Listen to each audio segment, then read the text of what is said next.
السلام عليكم ورحمة الله وبركاته. عاملين ايه يا حبايبي؟ يا رب دايما تكونوا بخير. من نص كيلو صدور بانيه، صدور فراخ، نص كيلو صدور فراخ هنأكل 4 أشخاص. لو عايزة تعرفي ازاي طريقة المقادير وطريقة التحضير تابعيني على قناة قدورة فود، قدورة بالعربي فود بالانجلش، عشان يوصلك كل ما هو مفيد وجديد وعلى قد الايد ان شاء الله. والسلام عليكم ورحمة الله وبركاته. السلام عليكم ورحمة الله وبركاته. عاملين ايه يا حبايبي؟ يا رب تكونوا دايما بخير وصحة وسعادة. أكلتنا النهاردة خفيفة وسهلة وحلوة، وده غدانا النهاردة. نبدأ بسم الله والصلاة والسلام على رسول الله. اللهم صل وسلم وبارك على سيدنا محمد في الأولين والآخرين، وصل وسلم وبارك على سيدنا محمد في كل وقت وحين، وصل وسلم وبارك على سيدنا محمد في الملأ الأعلى إلى يوم الدين. اللهم إنك أعلم غايتي وأنت وسيلتي، دعوة عبد دعا ربه أني مغلوب فانتصر. معايا كده نص كيلو صدور فراخ مفرومة، وعلى فكرة الكبة بتاعتي بايظة فرمتها في مطحنة الخلاط العادية خالص، مطحنة الخلاط العادية خالص. نص كيلو صدور فراخ مفرومة، نص كيلو صدور فراخ مفرومة زي ما انت شايفاها ناعمة كده. معايا بصلة متوسطة بشرتها وعصرتها في حتة قماشة نضيفة مخصصاها الحاجات دي كده، هحطها عليها. ماشي. معايا اللهم صل على سيدنا محمد. معلقتين بقدونس، معلقتين بقدونس. تمام. ومعايا نص كوبايه الاضاءه بتاعتي فيها حاجه فعماله توطى وتعلى. نص كوبايه بقسماط، مش هحطها كلها اما اشوف تدريجيا كده. نص كوبايه حطيت نص، يعني ربع كده حطيت ربع كوبايه. معايا التوابل دي توم باودر، بصل باودر، بهارات فراخ، ملح بسيط عشان البهارات فيها ملح، وزعتر، وكزبره ناشفه، وفلفل اسمر. فلفل اسمر وملح، كزبره ناشفه وزعتر، توم باودر، بصل باودر، بهارات فراخ. الحبه الصغيرين دول قوي من البهارات بتاعت الطواجن اللي انا قلت لكم عليها في طاجن بديل الحمام، طاجن برام الرز بديل الحمام. حطيت حبه صغيرين كده. ومعايا كمان اللهم صل على سيدنا محمد،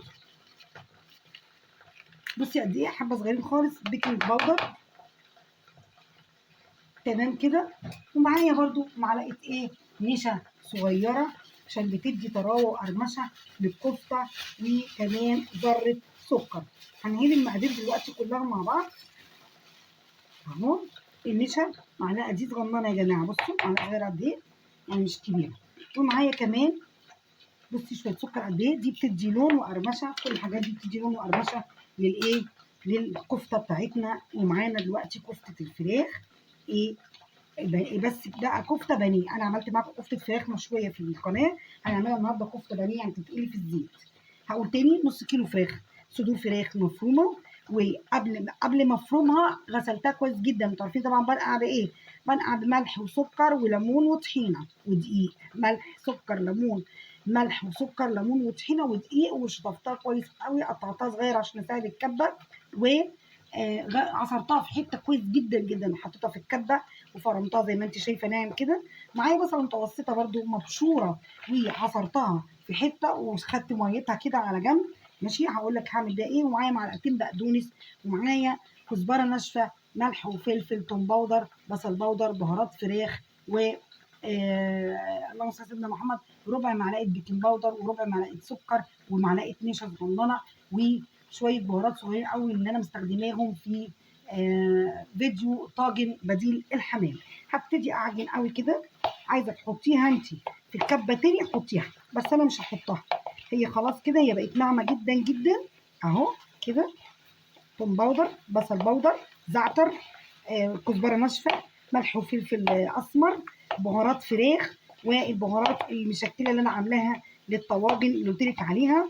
وعندي ربع معلقه سكر، وربع معلقه بيكنج باودر، ونص كوبايه بقسماط. قلنا نحطها بالتدريج لحد ما احس ان هي لمت معايا وتقدر تتشكل خلاص اهو كده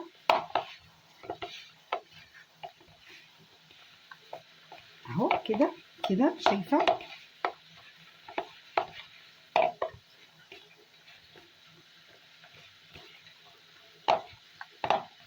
العجن هنا مهم جدا، لازم تعجني كويس جدا جدا جدا.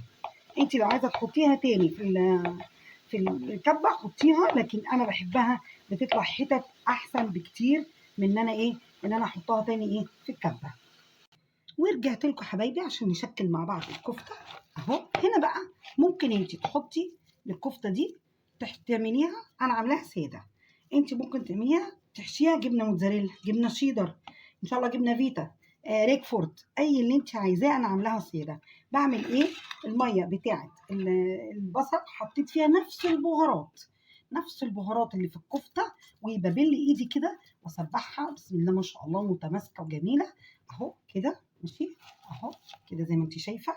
بمسك حته اعملها كده وبعدين ابل ايدي كده، والحته امسكها كده اعمل كده واحطه في اي ايد معلقه رفيعه زي ما انت شايفه كده، وافرغها كده واسيبها هنا كده اهو كده.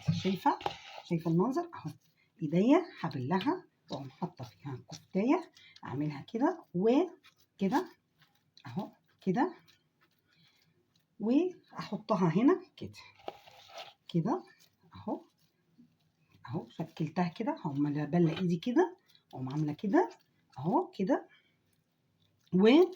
واشكلها على المعلقه وتبقى مجوفه كده من جوه كده. وهكمل بقيه الكميه واقول دلوقتي يا حبايبي سبعتها، والنار تبقى متوسطه خالص خالص علشان ما تحرقلكيش الايه الكفته.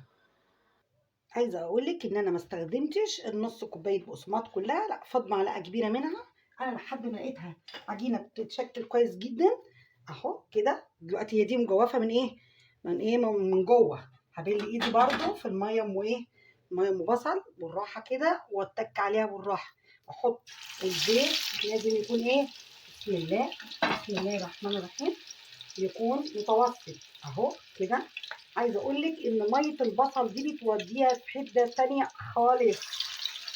البيكنج باودر اللي حطيناه ده هيخليها هشه من جوه خالص، مش مكتومه.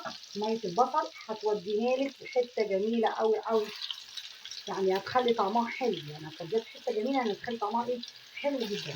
ما تكتريش في الطاسه اهو. ميه البصل اهو، وهنستنى عليها لما تحمر.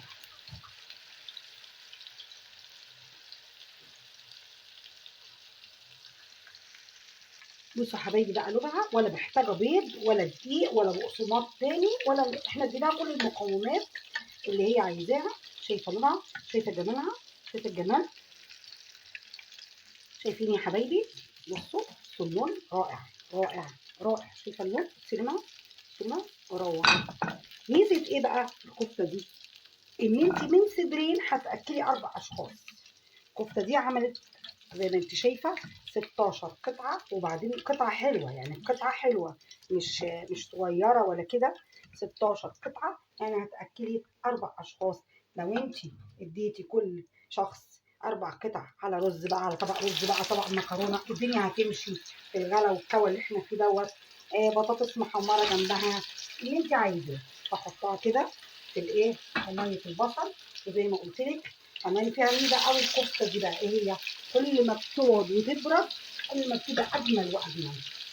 دول 16، وانا كمان يعني طلعت واحده عملتها كلتها، يعني 17 قطعه.